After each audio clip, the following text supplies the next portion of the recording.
ይሄ ሰግጥ ፈምስ የሚል ቱር አዘጋጃለሁ የሚል አንድ ልጅ አለና እኔ አሮን ነው ምንድነው ነገሩ ምንድነው ይዘቱ ለምንድነው ምን ሰግጠው ልጆቻችን ለምንድነው ትምህርት የማይማሩት ለምንድነው አዶናይ የሚባል ልጅ አርፎ የማይቀመጠው እንዴ ተማሪዎች ደብተር እየጣሉ ደብተራቸውን እየረገጡ ቪዲዮ እየሰሩ ነው ምንድነው እየተፈለገ ያለው ይሄ ነገር አንድ መባል መቻል አለበት እኔ እንደ መምህር ስለ ተማሪዎቼ ግድ ይለኛል እንደ እናት ስለ ልጆቼ ግድ ይለኛል እንደ ኢትዮጵያዊ ስለ ሀገሬ ግድ ይለኛል ስለዚህ የሰው ምክር አትስሙ ደደብ ሁኑ የወላጅ ምክር አትስሙ ወደፊት ብቻ በቃ ነው በቃ ምንም ነገር አይናችሁን ጨፍናችሁ ወደፊት ገንዘብ ብቻ አሳዱ ገንዘቡ መጣው ከየት ነው የሚበላው ገንዘቡ ከማን ጋር ነው የሚበላው ገንዘቡ ኢትዮጵያዊ ባህል እሴት የሚባል ነገር እኮ አለ በእያንዳንዳችን አይምሮ ውስጥ የተቀመጠ ታላላቆችን የምናከብርበት የሰው ምክር የምንሰማበት ከናት ከአባቶቻችን እግር ስር ቁጭ ብለን የተማርንበት ጆሮ ሰተን የምናዳምጠው የራሳችን ሐሳብ ብለን የገዛነው ባህልና እሴት አለን ምንድነው ትውልዱን ወላጅ እንዳይሰማ መምህራን እንዳያዳምጥ ምክር አትስማ በቃ ሂድ ዕውቀት ምን ያደርግልሃል ዕውቀትማ ያደርጋል ወንድሜ አቶ አዶናይ ዕውቀትማ ጥሩ ነው አንተ ገንዘብ ልትሰበስብ አንተ የዛሬ አመት ጎዳና ለወድቅ ነው ብለህ ቪዲዮ ከሰራህ በኋላ በአንድ አመት ውስጥ የደረስክበትን የሀብት ማማ አንተ ታውቀዋለህ እኛም እናውቀዋለን ከዛ ጎዳና ከመውጣት እንዲታደግህ ትውልዱ መደደብ አለበት ያንተ ኑሮ እንዲሻሻል አንተ ብዙ መኪና እንዲኖር አንተ እንድትፈምስ የደሃው ልጅ ከዕውቀት አልባ መሆን አለበት ይሄ ተገቢ አይደለም ጥሩ ነው መንግስት እነዚህ በቲክቶክ ላይ በቀደም ራቁታቸው የሴት ልብስ ምናምን ለበሱ ልጆች ታሰሩ ተባለ ለምንድነው አዶናይንስ ጠርቶ የማያነጋግረው አዶናይስ ምን እያደረገ ነው እንደነሱ አይደል እንደ ይሰራው ያው አይደለም እንደ እየሰራ ያለው ነገር አንድ አይነት ነው ምን የተለየ ነገር አለ እነሱ በልብስ ወጡ እሱ ደግሞ በድምጽ ወጣ ከነሰራዊት ፍቅሬ ጋር አብሮ አሁን ደግሞ ቱር ሊያዘጋጅ ነው ይሄ ትክክል አይደለም ይሄ አንድ ነገር መባል አለበት ወዴት እየሄድን ነው እናትን የማይሰማ የወላጅን ምክር የማይሰማ የሚደድብ ትውልድ መፍጠር ተገቢ ነው በእንቅርት ላይ ጆሮ ደግፍ አይሆንም ባለብን ችግር ላይ እንደገና ሌላ ችግር ባለብን የፖለቲካ ክፍፍል ላይ እንደገና ሌላ ትውልዱ ወደፊት እንዳይራመድ ዕውቀትን ጨብጦ እንዳይመራመር ይሄ ለገንዘብ ተብሎ የሚደረግ ነው እኔ አንዳንድ ሰዎች የፖለቲካ ዓላማ አለ ከኋላው ምን ሊኖረው ይችላል አሮን ነው እሱን እኔ አላቅም የሚታየኝ ግን እኔ ገንዘብ እንዳገኝ አንዱ መስዋዕት መሆን አለበት አዶናይ ገንዘብ እንዲያገኝ ሌሎች ገንዘብ እንዲያገኙ ወጣቱ ትውልድ የደሃው ትውልድ የኔና የናንተ ልጆች መስዋዕት መሆን አለባቸው ምን በመባል ደድቡ ፈምሱ ሰግጡ እንደኛ ምናቀው እኮ እኔ በእድሜ እንግዲህ 40ዎቹን ተሻግሬ ያለው ሰገጤ ማለት ፋራ ምንም የማያቅ የሰው ምክር የማይሰማ እንዳመጣለት አፉ ላይ የሚናገር ማለት ነው እኔ በመልካም ነው ያልኩት ሊል ይችላል አሮን ነው አላቅም በፈለገው ይበለው ቃሉ ግን ያለው ትርጉም ቃሉ መጥቶ አሁን ላይ ሲደርስ ያለው ትርጉም ግን ትክክል አይደለም ኔጌቲቭ ነው ስለዚህ ይሄን ቃል መጠቀም ለምን አስፈልገው አንድ ሁለተኛ አንድ ሰው አንድ ነገር ዓላማ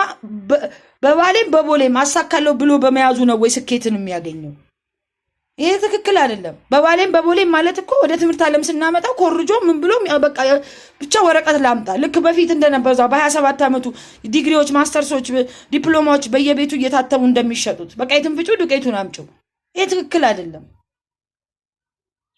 እኔ በበኩሌ ተማሪዎች አይሰግጡ ተማሪዎች አይደድቡ አይፈምሱ ይማራሉ የዕውቀት ሰው ይሆናሉ ይመራመራሉ ራሳቸውንም ሀገራቸውንም ብሎም እኔንም ይጠቅማሉ ነገ እኔ በታመም የሚያክሙኝ ዶክተሮችን ማፈራ መምህር ነኝ እዚህ ልጆቼ እንዲፈምሱ እንዲሰግጡ አልፈልግም ተምረው ዶክተር እንዲሆኑ እኔ ቤት ልሰራ በፈልግ ቤቴን የሚሰሩ ኢንጂነሮችን ነው ማስተምረው ስለዚህ ተምረው ነገ የተሻለ ቤት የተሻለ ቁመና ያላቸው ፎቆች የተሻለ ቁመና ያለው ሳይት እንዲፈጥሩ ነው ማስተምራቸው እንጂ እንዲሰግጡ እንዲደድቡ አይደለም ይሄን ሁሉ ተማሪ ስናስተምር ምንውለው